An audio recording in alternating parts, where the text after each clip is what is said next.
Hello guys, so let's discuss with postgraduate teachers. हम post graduate teachers के बारे में देखेंगे कि क्या क्या क्वालिफिकेशंस उनकी हो सकती हैं या होनी चाहिए। तो सबसे पहले हम बात करेंगे एसेंशियल क्वालिफिकेशंस, मतलब एसेंशियल मतलब जो होनी ही चाहिए for the post of serial number 1 to 10। अभी हम वैसे मैंने आपको बताया था कि पीजीटीज की जो पोस्ट है वो 11 डिफरेंट सब्जेक्ट्स के लिए पोस्ट निकलती हैं, लेकिन अभी हम ये जो क्वालिफिकेशंस की बात कर रहे हैं ये सिर्फ सीरियल नंबर 1 to 10 जो पोस्ट है वो उसके लिए। 11th पोस्ट जो हमारी है पीजीटी कंप्यूटर साइंस, उसके लिए हम अलग से देखेंगे क्वालिफिकेशंस, उसके लिए बिल्कुल डिफरेंट है। तो अभी हम 1 to 10 तक की बात कर रहे हैं। तो एसेंशियल क्वालिफिकेशंस आप एक बार देख लीजिए ध्यान से। 2 years integrated post graduate MSc course of regional college of education of NCERT in the subject concern. यहाँ पे जो भी हम सब्जेक्ट कंसर्न देखेंगे उसमें अगर आपने NCERT के रीजनल कॉलेज ऑफ एजुकेशन से MSc का कोर्स किया है, वो भी कौन सा 2 years का integrated post graduate MSc course, तो वो आपका चलेगा।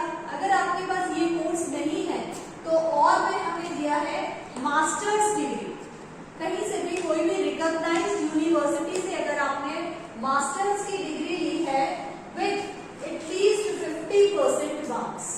यहाँ देखिए अगर आप किसी भी रिकॉग्नाइज्ड यूनिवर्सिटी से मास्टर्स की डिग्री लेते हैं तो उसमें 50% आपके इन एग्रीगेट होने चाहिए इन द फॉलोइंग सब्जेक्ट्स। जो सब्जेक्ट्स अभी हम बात करेंगे डिफरेंट पोस्ट के लिए, उन सब्जेक्ट में आपका जो एग्रीगेट है वो 50% होना चाहिए अगर आप मास्टर्स डिग्री कर रहे हैं तो। लेकिन इसमें देखिए अगर आप यहाँ से कर रहे हैं NCERT के रीजनल कॉलेज ऑफ एजुकेशन से, देन आपको कोई भी परसेंट नहीं दिए हुए हैं कि कितने परसेंट, ठीक है। तो इसमें आप ध्यान रखेंगे 50% इन एग्रीगेट आपका होना चाहिए। B.Ed और equivalent degree from a recognised university. एक तो आपके पास मास्टर्स डिग्री होनी चाहिए with 50% marks aggregate in the subject concern या in the following subjects, plus B.Ed या B.Ed की इक्विवेलेंट डिग्री आपके पास होनी चाहिए from a recognised university. And C, proficiency in teaching in English and Hindi medium both. आपको हिंदी और इंग्लिश दोनों की ही नॉलेज होनी चाहिए, दोनों में आपको पढ़ाना आना चाहिए, बिकॉज KVS में बाइलिंगुअल चलता है, यानी हिंदी और इंग्लिश दोनों ही मीडियम के बच्चे, मतलब दोनों ही मीडियम में आपको इंटरेक्ट करना पड़ता है बच्चों के साथ। तो ये 3 हमारे पास एसेंशियल क्वालिफिकेशंस है हमारी। उसके बाद आप देखेंगे 1 by 1 हम सारी पोस्ट को डिस्कस करेंगे। 11 पोस्ट मैंने आपको बताई थी, तो पहले हम जान लेते हैं कि कौन कौन से 11 पोस्ट के लिए पीजीटीज की पोस्ट या वैकेंसीज निकलती है। Number 1 PGT English.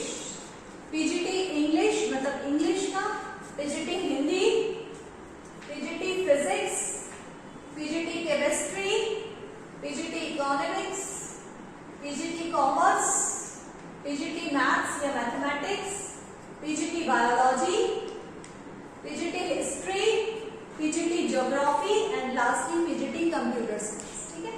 तो अब 1 by 1 हम इनकी क्वालिफिकेशंस देखेंगे, मतलब पीजी लेवल यानी पोस्ट ग्रेजुएट लेवल पे आपके कौन कौन से सब्जेक्ट्स होने चाहिए, तभी आप इस पोस्ट के लिए अप्लाई कर सकते हैं। और देखिए मान लीजिए आप पीजीटी इंग्लिश के लिए भरना चाहते हैं तो आपके पास पीजी यानी पोस्ट ग्रेजुएट लेवल पे इंग्लिश सब्जेक्ट होना चाहिए, तभी आप इसके लिए अप्लाई कर सकते हैं, ठीक है। तो यहाँ मैंने लिख दिया है subjects eight PG level. Second one is PGT Hindi. अगर आप पीजीटी हिंदी के लिए अप्लाई करना चाहते हैं तो आपके पास पीजी लेवल पर या तो हिंदी होना चाहिए, या अगर संस्कृत है तो यहाँ देखिए क्या लिखा है, Sanskrit with Hindi as one of the subjects at graduation level. अगर आपने संस्कृत से मास्टर्स डिग्री की है तो आपके पास ग्रेजुएशन में हिंदी जरूर होना चाहिए, मतलब आपने ग्रेजुएशन लेवल पर हिंदी जरूर पढ़ा हो,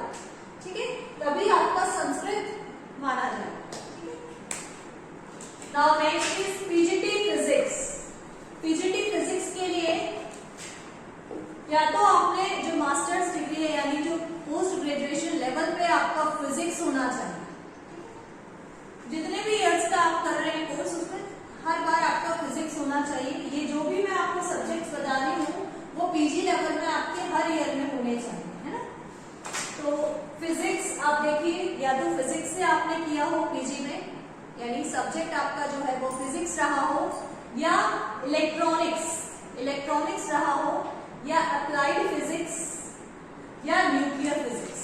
अगर इन चारों में से कोई एक है आपके पास, मतलब जो भी जितने ईयर्स के लिए भी आप कर रहे हैं पीजी की डिग्री, तो उन सभी सालों में आपका ये इनमें से कोई एक होना चाहिए, ठीक है। Now PGT chemistry. PGT chemistry के लिए आपके पास कौन से सब्जेक्ट होना चाहिए, या तो केमिस्ट्री या तो बायोकेमिस्ट्री। बायो वर्ड से आप कंफ्यूज ना हो कि ये बायो टीचर के लिए है, नहीं। देखिए इसमें केमिस्ट्री आया है तो यहाँ या तो केमिस्ट्री या बायोकेमिस्ट्री, इन दोनों सब्जेक्ट से किसी भी सब्जेक्ट में आपने किया है तो आप पीजीटी केमिस्ट्री के लिए अप्लाई कर सकते हैं। Now PGT economics. PGT economics के लिए या तो आपने इकोनॉमिक्स से किया हो, या अप्लाइड इकोनॉमिक्स से किया हो, या बिजनेस इकोनॉमिक्स से किया हो, ठीक है। यहीं पे मैं कॉमर्स के लिए भी आपको बता देती हूँ। देखिए पीजीटी इकोनॉमिक्स में हमारे applied economics and business economics दोनों के ही जो बंदे हैं वो अप्लाई कर सकते हैं। लेकिन कॉमर्स में आपके पास सिर्फ कॉमर्स की ही मास्टर डिग्री होनी चाहिए। अप्लाइड देखिए यहाँ पर लिखा हुआ है, however holder of degree of MCom in applied or business economics shall not be eligible। यानी अगर आपने अप्लाइड इकोनॉमिक्स या बिजनेस इकोनॉमिक्स से किया है तो आप कॉमर्स में नहीं भर पाएंगे। For the post of PGT commerce you will not apply, but you can apply for the PGT economics post, ठीक है। तो पीजीटी इकोनॉमिक्स के लिए वो चलेगा, applied economics and business economics, लेकिन पीजीटी कॉमर्स के लिए आप अप्लाई नहीं कर पाएंगे, sorry. PGT maths. PGT maths के लिए या तो आपके पास मैथमेटिक्स रहा हो या अप्लाइड मैथमेटिक्स भी आपका चलेगा। दोनों में से कोई भी आप अगर आपने किया है तो you will apply. Then PGT biology. PGT biology को लेकर बहुत सारे कंफ्यूजन थे। जो मैंने केवीएस का रियल इंटरव्यू का एक्सपीरियंस वाला जो मेरा वीडियो है उसमें बहुत सारे कमेंट्स आए हैं पीजीटी बायोलॉजी को लेकर कि मैडम हम अप्लाई कर सकते हैं। इसमें देखिए बहुत सारे हमें सब्जेक्ट्स की चॉइसेस दी हुई है। अगर इनमें से जो भी हमने किया है, लेकिन आप एक बार इसको समझ लें। बॉटनी सब्जेक्ट्स अच्छे से समझे, botany, zoology, life sciences, bio sciences, genetics, microbiology, biotechnology, molecular biology, plant physiology, provided they have studied botany and zoology at graduation level। ये जितने भी सब्जेक्ट्स मैंने आपको बताए उनके साथ आपने ग्रेजुएशन में बॉटनी और जूलॉजी जरूर पढ़ा, ठीक है। मतलब ग्रेजुएशन लेवल पे बॉटनी और जूलॉजी जरूर होना चाहिए आपका, तभी इनमें से कोई भी सब्जेक्ट से आपने अगर पोस्ट ग्रेजुएशन किया है, पीजी मास्टर्स किया है, तभी आप अप्लाई कर सकते हैं पीजीटी बायोलॉजी, ठीक है। मतलब ग्रेजुएशन पे आपका बॉटनी और जूलॉजी मस्ट होना चाहिए और पीजी लेवल पे इनमें से कोई भी सब्जेक्ट आपके पास होना चाहिए। अगर इन्हीं सब्जेक्ट्स का कुछ और नाम है तो आप एफिडेविट भी बनवा सकते हैं कि ये वाला सब्जेक्ट हमारी यूनिवर्सिटी में इसी नाम से मतलब जाना जाता है या जो भी है, तो आप अप्लाई कर पाएंगे, ठीक। PGT history. पीजीटी हिस्ट्री के लिए आप सबको पता है कि हिस्ट्री होना चाहिए मास्टर्स यानी पीजी लेवल पर। एंड पीजीटी ज्योग्राफी के लिए हमारा ज्योग्राफी सब्जेक्ट होना चाहिए। पीजीटी कंप्यूटर साइंस के लिए हम लोग देखेंगे क्योंकि इसके लिए बिल्कुल अलग क्राइटेरिया है, अलग क्वालिफिकेशंस हैं, तो ये हम अलग से for the post of PGT computer science, ठीक है। पीजीटी कंप्यूटर साइंस के लिए हमारी जो क्वालिफिकेशंस हैं या एसेंशियल क्वालिफिकेशंस की हम बात करें तो इसके लिए थोड़ा डिफरेंट रहता है। देखिए इसके लिए बहुत सारे क्वालिफिकेशंस का हमें और में दिया है, यानी बहुत सारी चॉइसेस हमें दी हुई हैं। देखिए at least 50% in aggregate in any one of the following. इनमें से कोई भी एक क्राइटेरिया अगर आपका फुलफ़िल हो जाता है, ये और मैं इतने सारे आपको जो क्राइटेरियाज़ दिए हैं इनमें से कोई एक आपको फुलफ़िल करना है, ठीक है, लेकिन उसमें 50% मार्क्स आपके एग्रीगेट होने चाहिए। फर्स्ट क्राइटेरिया आप देख लीजिए, आपके पास या तो BE हो, बैचलर ऑफ इंजीनियरिंग जिसे आप बोल सकते हैं, या BTech, BE या BTech किसी की भी डिग्री आपकी लेकिन कंप्यूटर साइंस या IT में हो, ठीक है, मतलब आपने CS या IT से अगर किया है BE या BTech from any recognised university और इक्विवेलेंट डिग्री, या उसके कोई इक्विवेलेंट डिग्री की है, डिप्लोमा किया है फ्रॉम इंस्टीट्यूशन और university recognised by the government of India, ठीक है। तो या तो आपने BE या BTech CS IT में किसी भी रिकॉग्नाइज्ड यूनिवर्सिटी से की है, या कोई भी गवर्नमेंट ऑफ इंडिया की यूनिवर्सिटी या इंस्टीट्यूशन से इक्विवेलेंट डिग्री या डिप्लोमा किया है, तो आप एलिजिबल हैं, ठीक है। फर्स्ट कैटेगरी आपको पता चल गई है, सॉरी फर्स्ट क्राइटेरिया। सेकेंड, ये भी आप इनमें से कोई भी एक क्राइटेरिया आपको करना है। सेकेंड है BE और BTech इन एनी स्ट्रीम। आपने जो BE या BTech है वो किसी भी स्ट्रीम से कर ली, ठीक है, ज़रूरी नहीं है CS IT से किया है, किसी भी स्ट्रीम से कर ली, यानी मैकेनिकल, इलेक्ट्रॉनिक्स, इलेक्ट्रिकल, कोई भी और भी जितनी स्ट्रीम्स होती हैं कोई भी स्ट्रीम से आपने किया है। And post graduation diploma in computers from a recognised university, लेकिन उसके बाद में आपने कंप्यूटर्स में कोई पोस्ट ग्रेजुएट डिप्लोमा यानी PGDCA जिसे हम बोलते हैं, PGDCA भी होता है पोस्ट ग्रेजुएशन डिप्लोमा इन कंप्यूटर, ठीक है, तो वो भी आप कर सकते हैं। कोई भी पोस्ट ग्रेजुएशन डिप्लोमा आप कंप्यूटर्स में अगर आपने किया है तो आप अप्लाई कर सकते हैं, ठीक है।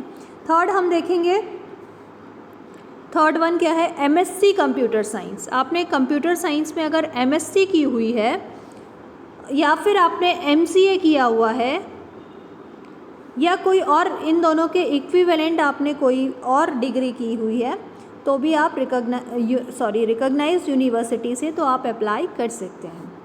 नाउ फोर्थ वन हम देखेंगे, आपने BSc किया हुआ है, यहाँ MSc नहीं BSc की बात की है, BSc कंप्यूटर साइंस में किया हुआ है, ठीक है, और इक्विवेलेंट या उसकी कुछ इक्विवेलेंट BCA जैसे BCA भी हो सकता है या कोई और इक्विवेलेंट हो सकता है, एंड लेकिन उसके बाद में आपने कोई पोस्ट ग्रेजुएट डिग्री कर ली है इन सब्जेक्ट, ठीक है, उसी सब्जेक्ट में, तो आप उसके लिए भी अप्लाई कर सकते हैं। नाउ फिफ्थ वन आप देखिए, इसमें post graduate diploma in computer and post graduate degree in any subject, ठीक है। आपने सबसे पहले क्या किया, post graduate diploma in computers, यानी कंप्यूटर्स में आपने जैसे PGDCA हो सकता है, लेकिन पोस्ट ग्रेजुएट डिग्री जो है वो इन एनी सब्जेक्ट किसी भी सब्जेक्ट से की हुई है, तो आप इसमें अप्लाई कर सकते हैं, ठीक है। Now sixth one, B level from DOEACC and post graduate degree in any subject। आपने B level, ये आप देख लें ज़रा, DOEACC से अगर आपने B level प्राप्त किया है और उसके साथ कोई भी पोस्ट ग्रेजुएट डिग्री है आपकी किसी भी सब्जेक्ट में, तो आप अप्लाई कर सकते हैं।